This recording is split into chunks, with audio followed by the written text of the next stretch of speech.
जरा गौर से इस तस्वीर को देखो, कितने रोमांटिक कपल लग रहे हैं ये दोनों। पर मैं अगर तुमको बताऊं कि कॉमिक में कैसे एंटमैन अपनी बीवी वॉस्प पे दर्दनाक अत्याचार करता था तो तुम क्या बिलीव करोगे? कॉमिक में एंटमैन और वॉस्प एक एब्यूजिव रिलेशनशिप में है और इस चीज की मैक्सिमम एज हम देखते हैं अल्टीमेट मार्वल यूनिवर्स की कॉमिक्स द अल्टीमेट्स के इशू नंबर 6 में। तो इस खौफनाक मंजर के बारे में बताने से पहले मैं तुमको ये बता दूं कि कॉमिक में एंटमैन और वॉस्प के ऑल्टर ईगो स्कॉट लैंग और होप वैन डाइन नहीं है, but main Ant Man and Wasp के ऑल्टर ईगोज हैं हैंक पिम और जेनेट वैन डाइन। अब हैंक भैया जो अपनी बीवी के साथ करने वाले हैं उसको देख के तुम्हारी फट के हाथ में आ जाएगी। पर मैं तुम्हें अभी बता देता हूँ कि वॉस्प को बचाने के लिए एक ऐसा कैरेक्टर आएगा जिसको तुम भली भांति जानते हो, और फिर वॉस्प और उनके बीच क्या होगा ये तुम खुद ही देख लेना।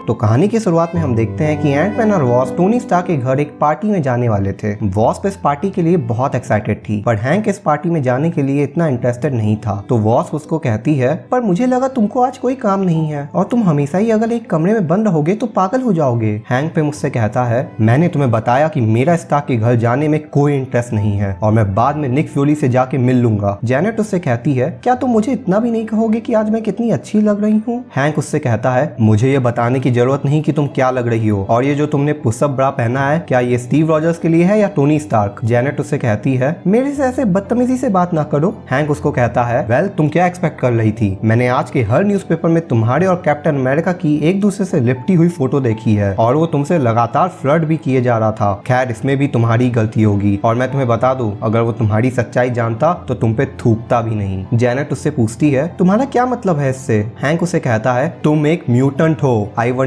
क्या वो तभी भी तुम्हें हॉट समझेगा जब उसे पता चलेगा तुम डिनर में कीड़े मकोड़ों को खाती हो? क्या वो तुम्हें तभी भी खूबसूरत समझेगा जब उसे पता चलेगा कि तुम हर 6 हफ्तों में अपने बेड में अंडे देती हो? नहीं, वो ये सब नहीं समझेगा, पर मुझे इसी के साथ जीना पड़ता है जैन, और तुम्हें देख के मुझे घिन आती है। जेनेट चिल्ला के उसे कहती है, अच्छा अगर मेरे में ये सब खामियां हैं तो तुम्हें ये खामी तब नजर क्यों नहीं आई जब मेरी पावर्स की वजह से तुम्हें सील्ड से एक मोटा चेक मिला था? और मैंने तुम्हारी ये कंप्लेंट्स तब क्यों नहीं सुनी जब तुम्हें अपने जायंट मैन फॉर्मूला के लिए मेरे ब्लड सैंपल्स चाहिए थे? हैंक गुस्सा के उससे पूछता है, तुम क्या इम्प्लाई करना चाहती हो? क्या मैं उन फॉर्मूलाज तक खुद नहीं पहुंच सकता था? जेनेट सार्कास्टिकली उससे कहती है, हाँ तुम तो जीनियस हो ही, तुम सिर्फ साइबरटॉनिक्स के एक्सपर्ट नहीं बट तुम्हें तो सुपर जेनेटिक्स में भी पीएचडी हासिल है। जरा बताना तुमने कितने सुपर सोल्जर्स को क्रिएट किया है जिनकी सुपर पावर्स सिर्फ साइज में छोटा बड़ा होना नहीं है। तुमसे अच्छा तो वो ब्रूस बैनर है। ये सुन के हैंक गुस्सा के जेनेट का बाल पकड़ लेता है और उसको उल्टे हाथ से खींच के एक कंटाप मारता है, पर उसी समय तुरंत उसे अपनी गलती का एहसास होता है और वो जेनेट को उठाने जाता है, पर जेनेट उसे कहती है, दूर हटो मुझसे, और वो पास वाले ट्रांजिस्टर से हैंक के मुंह पे मारती है। हैंक उसको वापस एक बार मारता है और उसके बाल को पकड़ के उसके सर को टेबल पे दे मारता है, पर उसी वक्त जेनेट अपने साइज को छोटा कर लेती है। पर हैंक अभी भी हार नहीं मानता और वो पास में ही रखे इंसेक्ट किलिंग स्प्रे को उठा लेता है और वो जेनेट पे इससे अटैक कर देता है और उससे कहता है,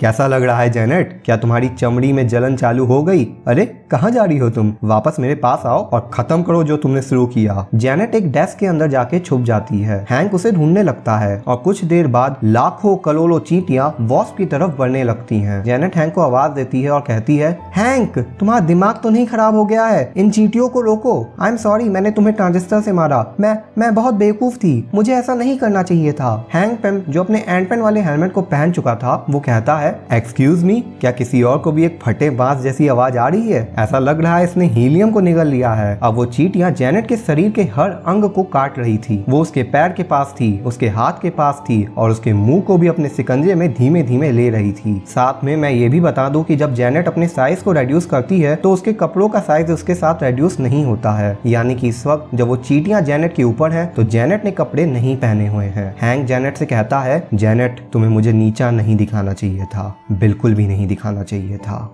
कुछ समय बाद हम देखते हैं जेनेट हॉस्पिटल में एडमिट है और उसके बॉडी में चींटियों के काटने के अनगिनत मार्क्स हैं और जेनेट को उन चींटियों वाले एक्सपीरियंस के बाद बहुत बड़ा शॉक लगा है और वो अभी बेहोशी की हालत में है। डॉक्टर्स वहां मौजूद Nick Fury, Tony Stark, Captain America और बैटी रॉस को बताते हैं कि हर 15 मिनट में जेनेट की सांसें या तो बहुत तेज हो जाती हैं या तो बहुत धीमे हो जाती हैं। जब उन सबको पता चलता है कि ऐसा हैंक पिम की वजह से हुआ है तो ये सुन के सबकी आंखें खुली की खुली रह जाती हैं सिवाय बैटी रॉस के। इसके बाद टोनी स्टार्क, कैप्टन अमेरिका और बेटी रॉस एम्पायर डाइनर लंच के लिए जाते हैं और टोनी स्टार्क उनसे कहता है, मुझे यकीन नहीं होता कि हैंक ऐसा कर सकता है। अभी कुछ दिन पहले ही मैंने उसे एक लड़की से मिलवाया था और हैंक ने इस लड़की को ये बता के बोर कर दिया था कि उसकी वाइफ कितनी अमेजिंग है। बेटी उससे कहती है, हैंक कॉलेज में भी ऐसा ही था, बहुत ही ज्यादा रोमांटिक, पर फिर कभी कभी नजर जाती थी तो जैन जब जब कैंटीन से बाहर निकलती थी तो उसके बाल का साइज हर बार कम हुआ होता था। टोनी उससे कहता है, मतलब हैंक ने उसे पहले भी मारा है? बेटी उसे कहती है, मैंने प्रॉमिस किया था कि मैं ये बात किसी को नहीं बताऊंगी, पर हाँ, उसने उसे हिट किया है। और कॉलेज में जैनेट जब मेरी रूममेट थी तो एक बार हैंक अपने फिजिक्स पेपर में फेल हो गया था, तो वो गुस्से में आके जैनेट के सर को बाथरूम में जाके पटक देता है। और एक बार क्रिसमस पार्टी के दौरान उसने जैनेट के जबड़े में इतने जोर से मारा था कि उसके दांत ही टूट गए थे। कैप्टन अमेरिका बहुत शांत थे, वो इन सब बातों को बहुत ध्यान से सुन रहे थे, पर उनके मुंह से एक शब्द भी नहीं निकला था। वहीं हैंक पेम का भी कोई अता पता नहीं था, वो किसी अननोन जगह में जाके छुपा हुआ था। धीमे धीमे सब इस बात को भी भूलने लगे थे, पर तभी हम देखते हैं सैटेलाइट रूम में एक शख्स आता है और वो वहाँ से हैंक पेम का लोकेशन ढूंढने लगता है और उसे पता चलता है हैंक पेम लेड Lion pub 2446 North Lincoln Avenue में है। वो शख्स अपने ब्लूटूथ के जरिए कहता है, ट्रांसपोर्ट, एक हेलीकॉप्टर का इंतजाम करो।